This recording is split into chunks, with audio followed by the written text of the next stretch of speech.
Can you feel that electricity in the air, ladies and gentlemen? Because we have potentially the underdog series ever brought to your screens. Maybe not as good as Dodgeball, but still a It's damn up good there. story worth telling because it is Cavalry looking real strong today. The J Dragons, who are actually at one of the top of the top list playing teams, is going into it and they just got made looking silly. So, Yeah. casual, can Cavalry take this win in the best of three? I mean, who knows? Anything can happen. That's why I love that we're casting a series pipe, because not only does it mean more gameplay, it means a whole bunch of different things in terms of how teams are able to react to different gameplay situations. And the Yeah. situation in that game, there was only one, and that was just we're going to get shellacked, and then we're going to get shellacked again, and then more, and Yeah. then all of my camps are gone, and then we've lost every objective, and now our base is dead. And it was just like it was never ending. It was never ending pressure, and both teams want to jump straight into this second game. Let's break down the bans because they've already happened. And the best part of it is that Daya actually takes away Worgen's Draven, so we get to see a Draven, maybe not on the face that we know, but Daya is someone I'd absolutely rate with it. I'm really excited for that because they've banned out the Asol Tristana and the Silas, so they don't want. Envious is already saying, I don't want to versus us, I don't want to play us. Oh, that's a Samira. Oh my god, that's going to be hella good. Holy. Let's break that down I because how do you mean, feel about the Samira into the Draven matchup? Because that's really early to lock that down. it's interesting. I'll have to have a think. A few people know me as the best Iron to play ADC off the alt account that they have that's currently in plat. So I'd like to think I have the knowledge about this matchup. Realistically, bidding the ego. With a Blitzcrank, things change now. I think Samira has no way to get onto Draven just because of Draven has those axes he can throw out and actually deny the dash from Samira. When Yeah. Samira can't get in range, she's completely useless. So that's why I thought the Samira didn't work into Draven, but I didn't have the information of what support they were going to pick. Pair it with a Blitzcrank, and a lot of things have changed. So I Oh, really, dude. really like that. It's such to go for it bot lane. I think you mentioned in game one, Pike, all eyes on bot lane. Well, Yeah. now it's like all eyes and ears and toes and hands on bot lane. Like, there's nowhere else that we could possibly be looking with how the draft is shaped up so far. He's hovered the Yone potentially for me because he knows I like Yone. But no, I'm liking the Zac here as well because not only you've got Zach's such awesome. a hectically strong Draven in this bot lane, probably paired with what chat is referring to is a Nautilus, but we're actually seeing a Braum, which I kind of really like. But but absolutely phenomenal. I like the Braum. I probably would have preferred something like a Nautilus to really sort of deal with this Blitzcrank, but these bot lanes looking real strong because Braum's just going to shut a lot of this Samira down. But there's the J4 being locked in too. So junglers and bot lane both have been locked in. It's really going to come down to how these mid lanes decide to pan out because top is, as we know, is the island. We could be looking at even like a split push on either team. So like a Fiora, Camille could be quite good. Something to sort of either engage, but they're going to look to probably prioritize banning out the mid lane. So Syndra's being taken off of Envious too. There is the Corki that you could probably take away from him too. We did see him hover that. So I'm curious to see what they decide to go with as there's quite a few options open. You know, there's a lot of options open. I think the one thing I would be careful of if they do end up drafting something like the Corki is a split idea of what their comp wants to do. You've drafted pretty much heavy all in and matching the team fight, and you pair it with something like Corki, and then Envious of Me may get really lost in terms of team fights and be like, Mm, wait, everyone's running away from me. I actually need someone in front so I can safely deal out damage. On mm. the other end, though, something like a bit of poke might be really, really nice because so far, not Cavalry, Jade Dragons are really, Yawn. really short range, right? So they take away Yeah. something like the Ornn, which is just more CC to lock down Samira. Already, they've drafted so much CC with the Zac and the Braum, so I like taking away the Ornn for that reason, because Yeah. really, it is Samira and nothing else that needs to pop off here. But yeah, do you see what I mean? So I'm a bit worried about how team fights might play out if they go for that sort of style, but it's interesting. I like the answers and the returns that have come out from Dollop and Envious of Me in particular. Picking up the Braum for his support makes a lot of sense to me in this bot lane 2v2. Nautilus, yeah, would do a fantastic job of fighting, but so far Samira Blitzcrank, if you're able to peel back and you're able to lock something down and deny damage early, Draven will love the extended fight a lot more than Okay. Samira would. And so they'll go for something like the Victor. I love it. It's a really, Yeah. really safe blind for reasons. Yep. Not knowing what Envious of Me's picked and taking away mid laners on both ends, the Syndra for their side and obviously Cassidy and Anivia away. Cassidy pretty much the only thing of Victor's scared of as well. So pretty much just a free pick. For them, will deal these team fights fantastically, knowing that everyone's going to be jumping ahead of him. He's able to sit back, laser everyone. That Chaos Storm going to be doing a whole bunch as well. Poppy, the answer.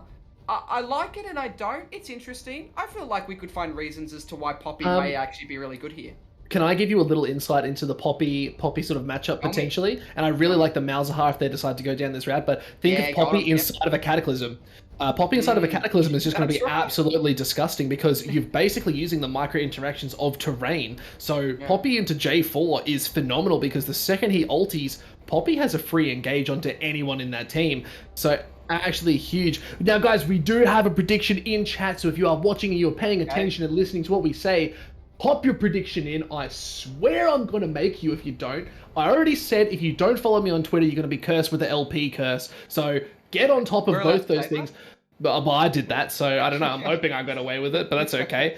But so they know what's coming for them. But at the same time, we've got some excellent. There's the Olaf being picked up in the top, so it's actually a Zac top with a Poppy jungle by the looks of it. So I actually really vibe with that. I think that's really smart. I think the Zac is a bit of an interesting flex pick. You can see Zac in the mid lane. You can see him in the top lane. Not as much. What do you think of the Zac Olaf? Because I think they're just playing for level 6 in team fights.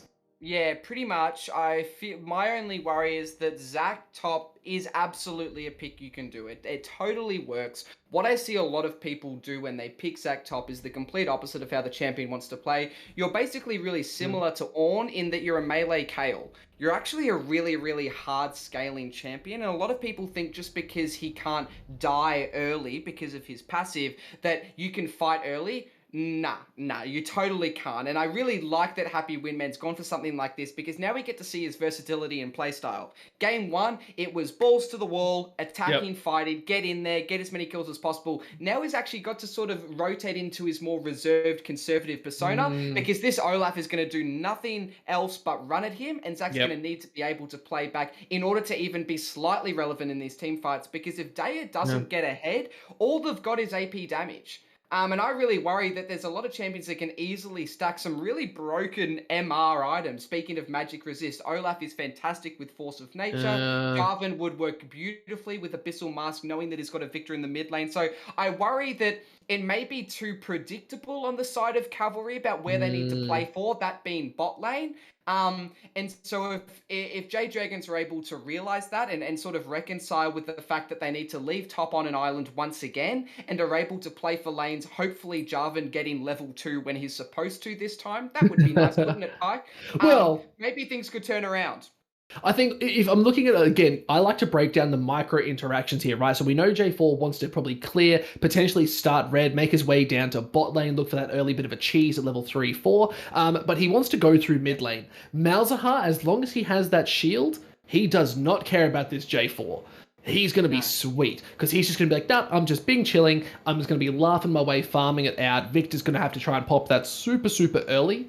So I feel like it's already putting a sort of a standstill on that level 2 from J4, wanting to hard engage and get summoners at least. But again, I'm looking, like you said, we're looking around this bot lane. They're both looking really strong. They both want to fight. It's going to be a lot of skirmishes. So I'm really keen to see where they decide to go with it. How aggressive are we going to see Worgen versus Daya? Like, that is probably the big play. So maybe we could get a poll or something in who's going to come out on top in this game. Mods, if you're listening, let's get a poll about who's going to win, Draven or Samira, because these are two hyper scaling carry champions that are going to carry this game. So who's going to carry it more, I think, is the big name of the game. So let's get some names in chat too. But guys, we're going to jump to a short break. We'll see you when we get in game. We'll be right back.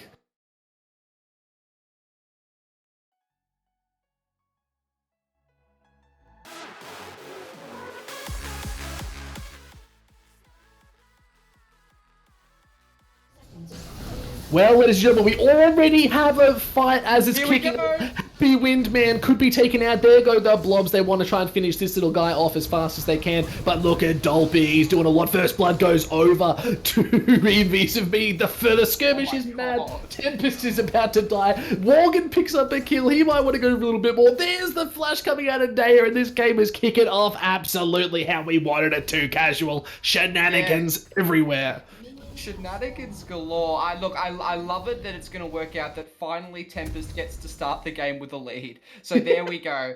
He's much more in the game than ever before. Actually, so much so that if Blitzcrank manages to somehow steal away his red buff, I don't even think he's that sad about it. What I find so hilarious, look at what buff he's starting. He's actually going away from Blitzcrank because he's like, I know you too well, Recre. Get the hell away from me. God, that is funny. Anyway, so not a lot to break down other than the fact of I feel like JD could have got more if their level 1 was better, but it's not. Like, I think their level 2 is really good. They've absolutely got an early game comp, right? Jarvan, Samira, things like this. No. Winman's got to be careful though. He's gonna die. Yeah, I told you he's gonna die. There's nothing for me to cast there but him just getting massacred. Oh, good hook though, so I can cast that as Daya. On Draven. Oh, they're going for a little bit more, but Morgan's getting chunked out too. Oh, just Draven damage. Okay, so again, not much to unpack other than top. Then Happy Windman just bites off way more than he can chew in terms of his pathing. Just walks up too close to the wave, and Olaf can just easily get that reset off with the axe and just run someone down. All that happened there is Reasons asserting his dominance over in the mid lane. But yeah, really, really crucial hit by Neon Candy actually, Pike. I don't know if you saw it. If that Braum Q actually misses, they can just run anyone down, especially Draven because he's got no flash. So the fact that they were able to threaten that stun means that Morgan needs to play safe. And I'd love to break down this bot lane 2v2. I really think like both junglers are too keen. Yeah, no, they're coming for it. There's the hook coming out, but Dolphy's already here. He wants to go for the more good flash coming out from Rek'Rai, but he could actually just get taken out here really quickly, trying to get that stun. Look how low he is, giving it over to Daya. He's on the board and he's loving that. But no, just Tempest couldn't get there fast enough. No, he couldn't get there. I mean, Poppy just with the superior clear. I think it's due to the fact that Tempest went for 5 camps, Poppy only 3, just clearing her bot side straight into the gank as well. We'll see that time and time again. I think, look, I mean, evidenced by just that play, right? Even plat players know that this is something that's happening in pro play a lot. Just doing the 3 camps and instantly ganking. I'm sure all the MCOM coaches are sort of instructing on that strat. So, works out beautifully.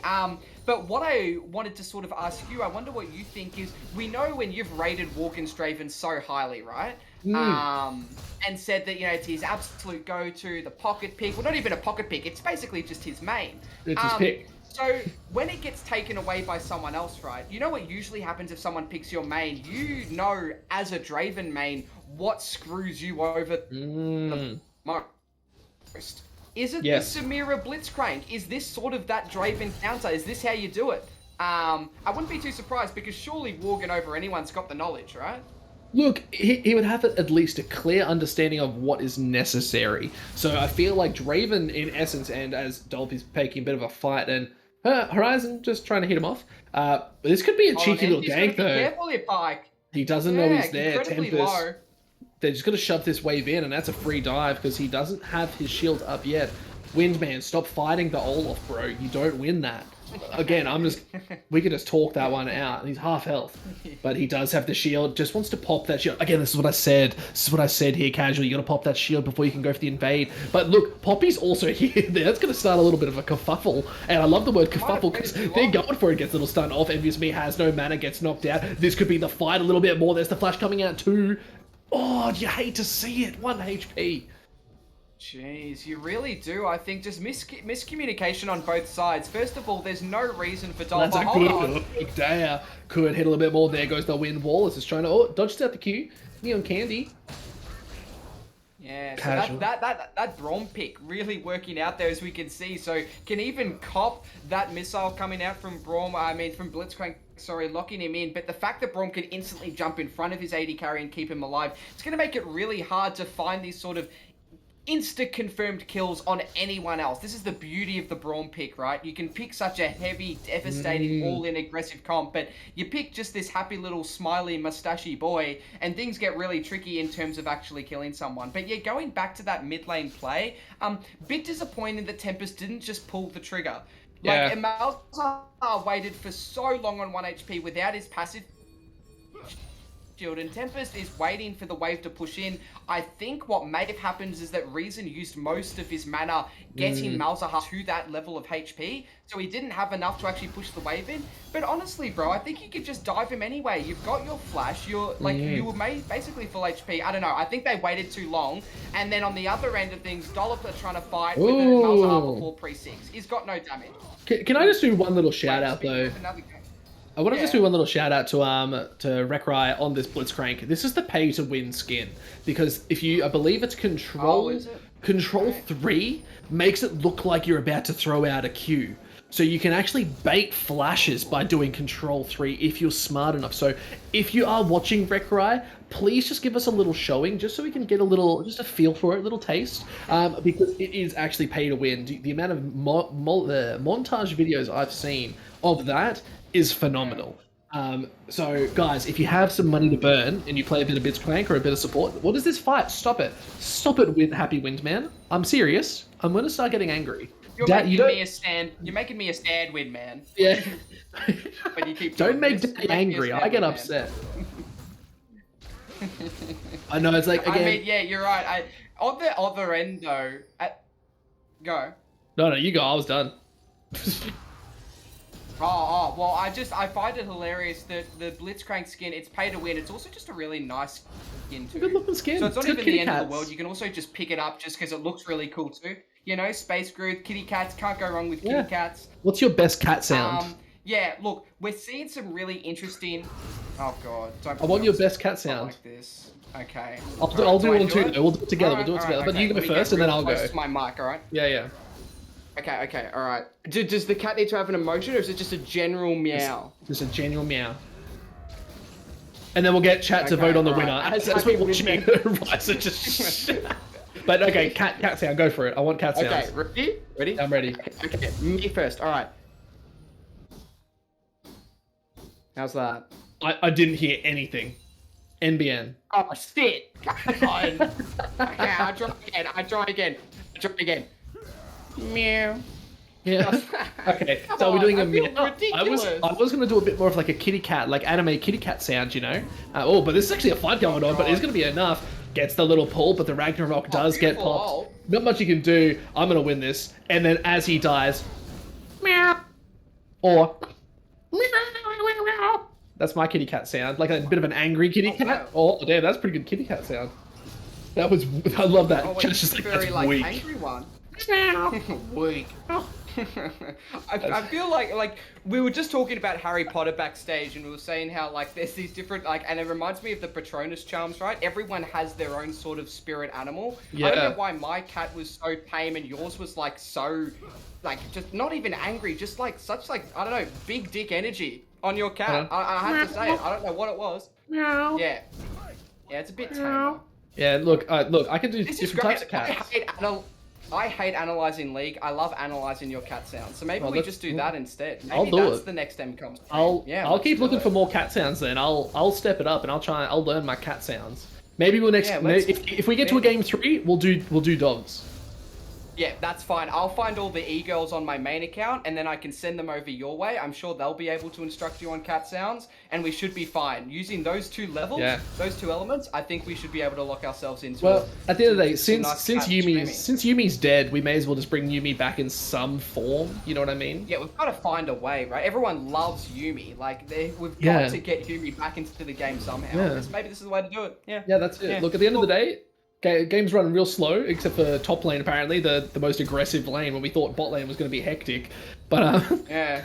All gas, no brakes in the top lane. Path of Horizon is having none of it. And it makes it, it's so funny to me, the complete reversal on these two champions' parts. Like, wasn't it last game that it was Happy Windman just constantly ruining the day of Path of Horizon under Cassante, and they've just completely swapped roles. So Happy Windman's team's been like, okay boy, you're on weak side, you're playing for team fights, just try and survive. And then Path of Horizon's team's like, go for it. Flash, but they're looking for a little bit more. Grounds it comes out as Tempest comes in, there's the flash, misses the hook. Rek'Rai was so close to landing it. Nice little return fire.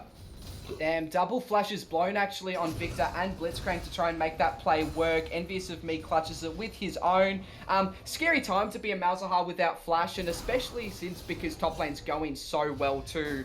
He can so easily be put under so much pressure, and Victor already has a really sizable CS lead. So I can't imagine that getting any shorter anytime soon because of what they've been able to do with that play. Dollop, unfortunate, even though he gets the first sort of read on the play, manages to just miss the stun on the wall, meaning that, you know, the gravitation field comes out, he cops the CC. So overall, just really good disengage on the side of Cavalry. And right now, you can see even more things going on. That's a suppression. He was actually blown up. Is he going to die one more time? A little bit of a tick-tock as the clock goes down. Reasons getting picked up by Envious of Me, but also he getting a kill in return, I believe. Yeah, he actually does. It's really impressive. It's really impressive. I like the fact that Malzahar especially as well. I don't know. I really didn't think it was going to hit in the way that it did, but the fact that he was still in range as well when he came in with the ultimate, like, completely clutches the fight.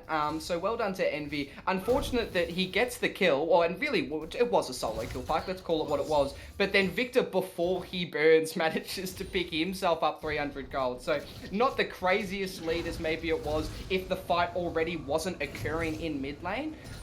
But regardless, though, for the side of Jade Dragons, this is a much, much better start for them compared to Game 1. Oh, look, right now they're looking real good, and they're feeling it. So it's nice to see this team has sort of turned it on its head, and they want to go for a little bit more. So the aggressions come out, the picks are there. What more can they do with it? Because right now there's a little bit of a gold lead. We're starting to see items on the board, but we've got to start seeing a little bit more action. You can't put it all on this Olaf in the top lane. We're seeing Zach picking up fair enough items, picking up a Bramble Vest, as you can see a little bit more going on there too. But I want to see some more action. It's so hard to gank Envious on this Malzahar. He is at that point of where he can just start auto-shoving. That's right. Usually, casual, you'd see that Victor has the shove on most of these players, but Malzahar being that champion, he can do so much.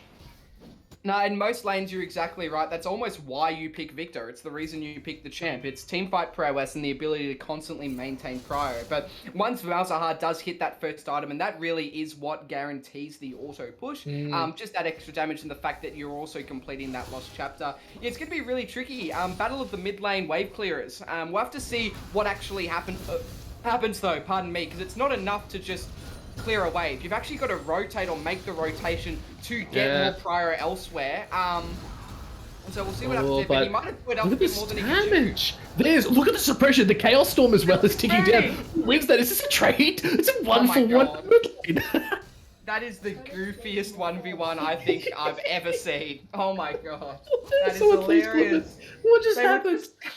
They just stood there. They both were just suppressed in the one spot, dealing as much damage as possible. It was really like a battle of wits, right? Like, they both knew exactly what was happening, so it was just hands off the keyboard, fingers crossed, who's gonna burn first. And in the height of irony, they actually both end up falling. So a 1-for-1 in the grand scheme of things, and we'll see what it rotates into. Probably nothing. As again, this bot lane, we called it as probably the biggest point of what we're going to see in this game, and it's arguably been the quietest part of the map. Yeah, look, why did they, I guess maybe their thoughts are, oh, we'll play it slow. Oh, but here we go, Dolby could be caught out as he's just caught between three members. Big Fisher goes down. Reason's picking that one up as the Giant S comes out of Samira. She wants to do all the damage she can, but yeah, the Inferno trigger just not doing enough to secure that kill.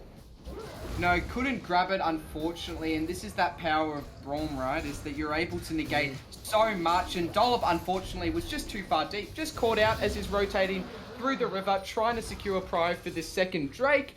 Our soul now revealed it is indeed going to be an Ocean Soul. Decent for both teams, I think, would be especially dangerous on the side of Jade Dragons just because of the Samira and the Olaf who are going to be healing so much. Samira due to the Bloodthirster, which is a crucial part of the build, and then Olaf just inherently with all that healing. So you'd hate to see it on that side, but realistically, it's good for both teams, as Soul just often is these days. Like, this is what I meant earlier by the meta's so simple. It really is just every Soul is good for everyone. There's no more niche of, like, maybe we don't need to play for Dragons. Every game, if you want to win it, you need to play for these Dragons. Yeah. Both teams understand that. And we've got a much more even game than usual because they're sitting at one apiece. And as things stall out, I wonder how far or how deep the leads go before we hit these team fights. And that's when the game really blows open, especially because there's so much team fighting on both sides. Like, that's all going to happen. I'm so sorry. They're looking for a big fight. They take them to the tower. Cataclysm does come down, trying to do a little bit more. Chaos Storm does go out, but now they're chasing them down. Rek'Rai over there, looking pretty low. Maybe has enough for one hook just to pull someone underneath the tower, get a good little knock up. But are they going to risk it? No, they don't have the biscuit. No, I mean, it's kudos to Envy. I've got to admit, he's burned his flash now twice, pretty much off cooldown due to the fact that the entire team just rocks up mid to try and ruin his day, but is still sitting at 3-1 Pyke. He's still sitting with close to almost the most CS in the game, bar for the Olaf, who's pretty much, let's just admit it, had a free that's ride. A flash forward. Morgan chase down as they do get the wind wall out. They just look at a tower dive this one. The stun, the flash, there go the axes. It's not enough. Yeah, it's not enough. I think crucially Dollop just misses the stun on that Poppy, right? If he'd landed that, I'm pretty sure Samira would have been dead. But Morgan, fantastic job to actually block out the Draven axes as well. So he doesn't even get slowed in the play and manages to walk himself out. So not too bad. Ooh, but Rek'Rai is here. Throws out a lot of damage. Silence, there's the suppression. Is it going to be enough though? Because there was no ulti. There's the flag and drag. A little bit more damage. Envious of me. Just looking so low. And Reasons just, for some reason, is alive.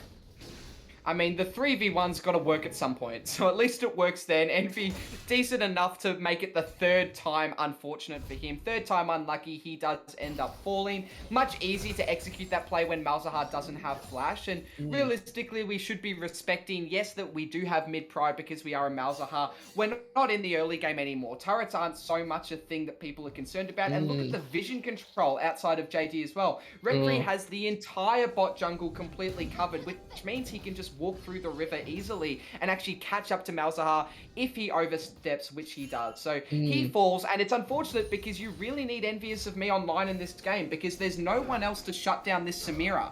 And if you don't shut down Samira and at the same time Olaf's running through you, ignoring all of your CC, which is pretty much your entire comp, by the way. Cavalry is CC to a T. That's pretty much it. You've got to be able to lock down the other external carries. So Malzahar a really, really big key in this game. Daya still hasn't fell though. So if Draven does end up to get a kill, he will absolutely cash in. And super important that his damage does exist as well. So they can still play for that. Zac, as I mentioned, is going to be scaling really high in this game. We'll need to be careful though, as Path the Horizon doing a bit of a sneaky. Oh, Path the Horizon wants it. Well, Zac just do that though. He just has to jump out and he's good to go. But there goes a little bit of the stride breaker. He's just running it down, but he still has passive. He might not die if he has to back out of there too. Taken pretty low. What if the wave gets there? He does have. Oh, the axes! Get out of here, son. Path the Horizon. Yeah, Dale locks and loads and snipes him down. I love the comms there that Happy Women must be begging, like, anyone TP something. Daya's like, TP, stuff that. I'm gonna kill this guy. Cash is in as well. Let's check chat. How much I want to look at that. Oh, that's okay, so much. I see the cash in, but he did get a bounty of 350 Gs. So all that it is, I'm not very good at math, Pyke, but it's a shit ton of gold. He's 1,700 gold ahead of this Samira now. He's sitting on 2.5k gold. He's just spent it. He's got his Essence Reaver. He just went back and bought a BF sword and a pickaxe. This man is just laughing his way to the bank. Yeah, that is a slapper. Unfortunate for Morgan to see his best champ being played. Really executed really, there's a big well, fight. Guns could be coming out. I'm so sorry. But there's the big Cataclysm. The tower has already been taken a little bit more damage. There's the trigger. It's being pulled, but it's just not enough. As she's trying to get it back up a little bit more. Morgan trying to do everything they can. They picked up so many. Double kill. Heading over to Reasons. He'd flash for it. They could just take an in-hit for free.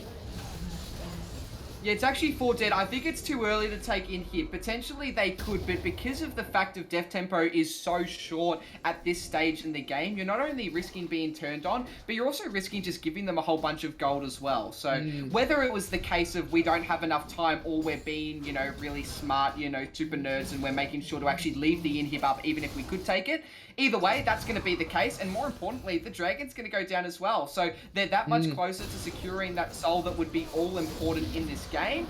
But crucially, I think Daya kind of just fell off our screens. I don't know if it was a pure 1v1 onto Reasons, whether the Victor was managing to just absolutely 100-0 Draven, I wouldn't be surprised because Daya hasn't been able to build any resistances yet, you know? No Malv more Mortius, no Mythic, maybe the shield bow we see on some Dravens. It's not common, but they can do it. So he is a really squishy boy. He deals a whole bunch of damage, but a whole bunch of damage can be dealt on to him. So Reasons with really decent target selections make sure that while the rest of the team is killing Dorrit, because it did take like 4 people to kill the Poppy, he was able to deny anything being returned onto them as Samira uses the wind wall just to keep herself alive once again. It's interesting, you called it in the last fight, the Inferno trigger, it happened. It wasn't really what won the fight, though. It's not like they're really playing for Samira resets more than they are keeping Victor safe and allowing Part the Horizon to do whatever the hell he wants. Yeah, no, that's it. Because at the end of the day, Reasons is also so strong right now, picking up that Shadow Flame and 2 needlessly large rods. That is almost needlessly too much. I was trying to come up with a good pun there. Sorry, chat. I apologize. It's not my night right now. But look, very, very big. And you can even see the Olaf as well, picking up that Death Stance. He's got the T-Mat in tow. Could be looking for a Ravenous Hydra just to get really strong with all that healing, like you mentioned too. But I want to see this Raven. It looks like he's building towards an IE as they decide to start up the Baron. Hold on. This is pretty 50-50 to be honest. Blue side do know that it's happening, but do they attempt to contest? Oh, they threw out the Axis a little bit prematurely. I know something about that, but no, look, they're trying to finish it off. It is about 3k. They start to fight Wreckright, getting called out too. Could be engaged on, but no Reasons. Takes out Poppy. Tempest is also there. He gets taken off the back too, but Happy Windman. There's the trigger. Inferno. Can they do enough damage? But look at Horizons. This man is fierce. And they get the double kill. Yeah, this is what I was worried about, Pike, with this. The double kill and double everything. Double potentially the amount of games. We might be going to a game 3 here as Part the Horizon. Just this pick is working out beautifully. It's not only, he didn't even need to get the lead that he did individually because we just saw it in that team fight why we've picked Olaf. Unable to be stopped by the Malzahar ultimate. Envious of me. I'm not sure if he knows the interaction.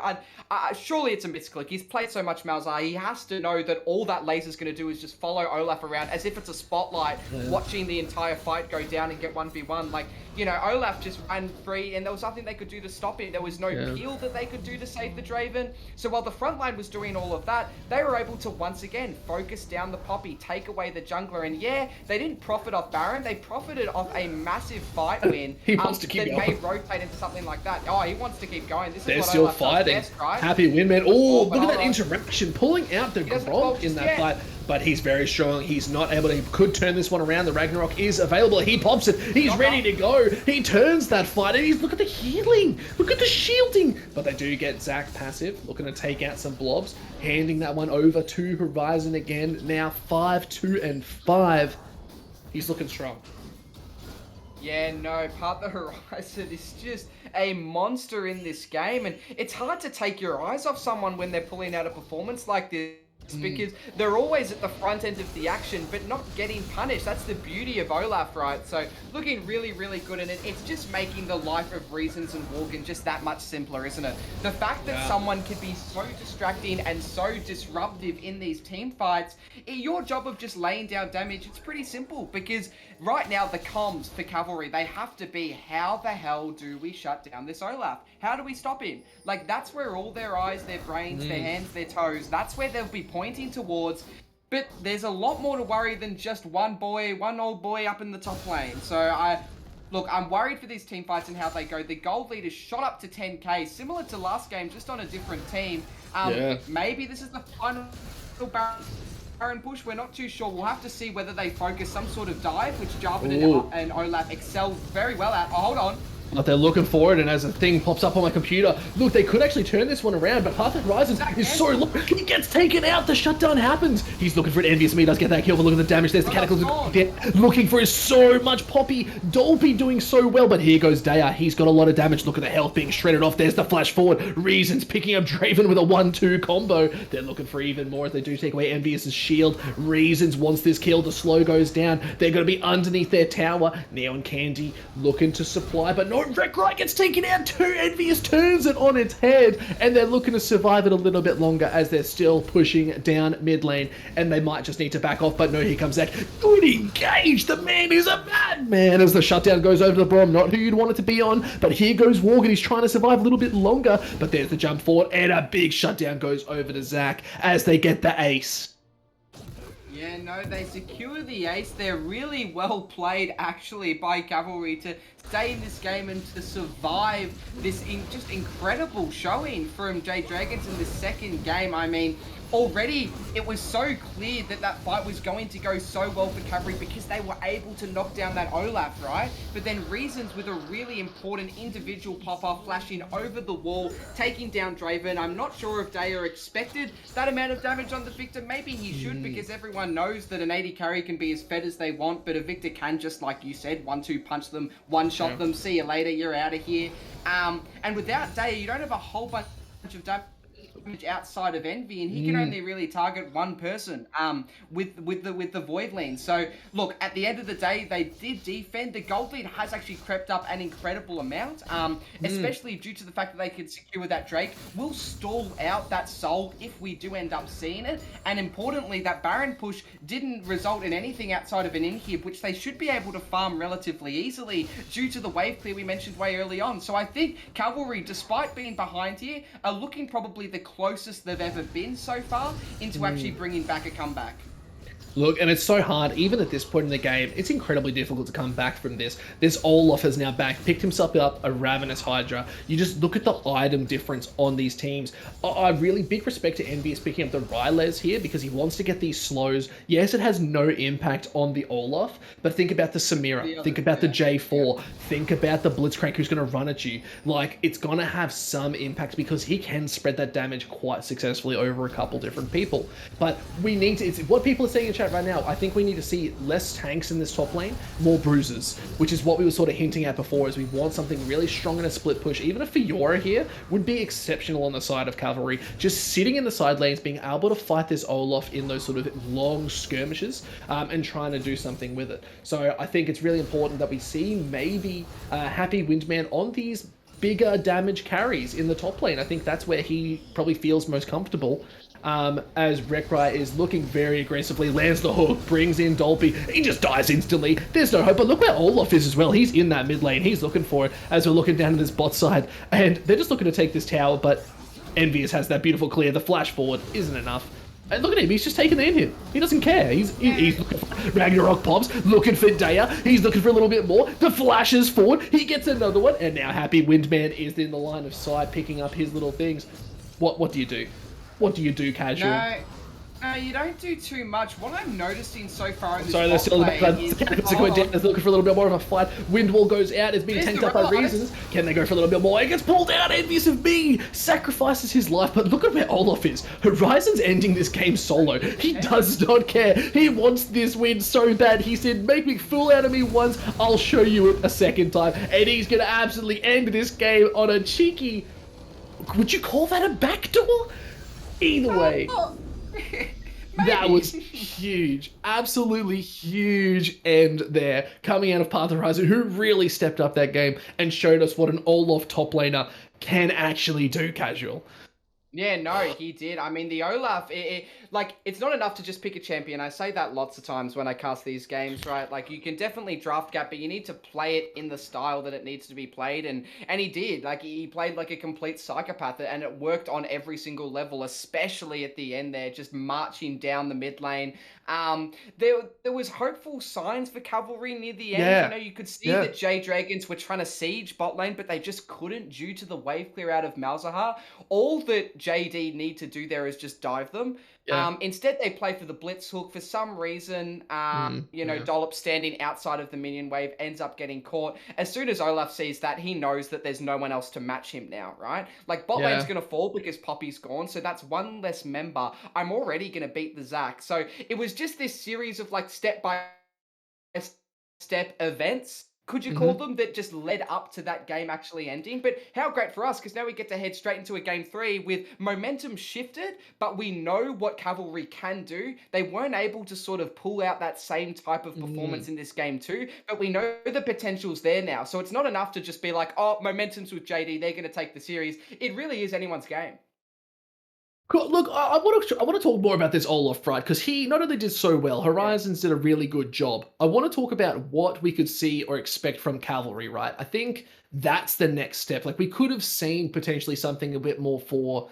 Like you could still look team fight, but a bit more world ending. So you Mm, could see like a Gangplank even, mm, maybe even a yeah. Mordekaiser to really help shut down the Samira, right? Like you could have seen these picks that do really well, not only in team fights but in side lanes too. I think the Zac was picked intentionally for the jungle, and then they just saw Mm, that they couldn't put it there. It didn't fit right. yeah.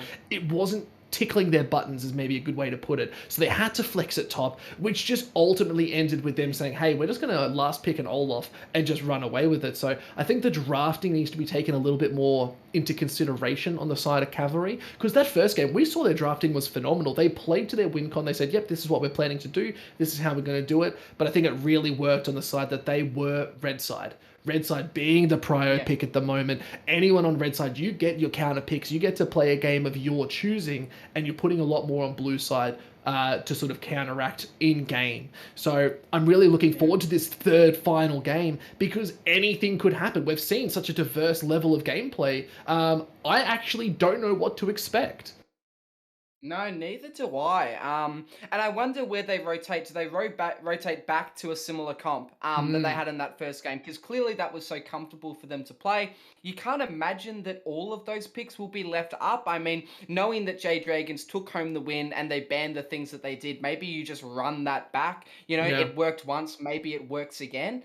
Mm, But the style could shift because envious of me, he isn't much of a playmaker at the start of fights, but he does a really fantastic job. And even in both of these games, Silas and Malzahar play very, very differently. But Envy mm, still managed to sort of clean up fights at the end and find yeah. himself fed. So there's a lot of different mid laners that can actually do that. He seems really comfortable in this 1v1 versus reasons as well. There's been no Mm, big issues, say like in the top lane, where we're seeing these massive shifts in terms of the 1v1. Mid lane's probably been the most stable in this game. yeah. Um, and for both junglers, they're happy just playing utility at this stage. I think for game Yeah. two, it sucks to say, but I think it's less of what happened in game one where Cavalry outplayed their opponents. I think Cavalry Mm, in game two really outplayed themselves. And I'm not yeah. sure if it was a case of seeing what was drafted and seeing what got banned, and then they had to go, okay, we need to do something crazy now because Silas and Sejuani aren't, aren't Yeah. available to us. It's not always the case. We can still stick with the style, maybe just do different champs. So I'm not too sure. Mm, Maybe that's what happened behind the scenes. Regardless, we're about to find mm. out, aren't we? Look, the big thing there is team identity. Know how your Yeah. team likes to play and follow it through. I feel like that game they didn't stick to where they were strong. They No. sort of said, we're Yeah. going to react. It's not about reacting. Yeah. Reacting is not a League of Legends game. You react, you die. It's all about being proactive and moving forward quickly. So, guys, we're going to jump to a short intermission. Stay tuned as we get ready for game number 3, Jade Dragons versus Cavalry. Can the Cavalry line up those horses and get that win, or are the Jade Dragons going to burn them to ash? You'll have to find out after this short little break. We'll see you in a sec. So yeah.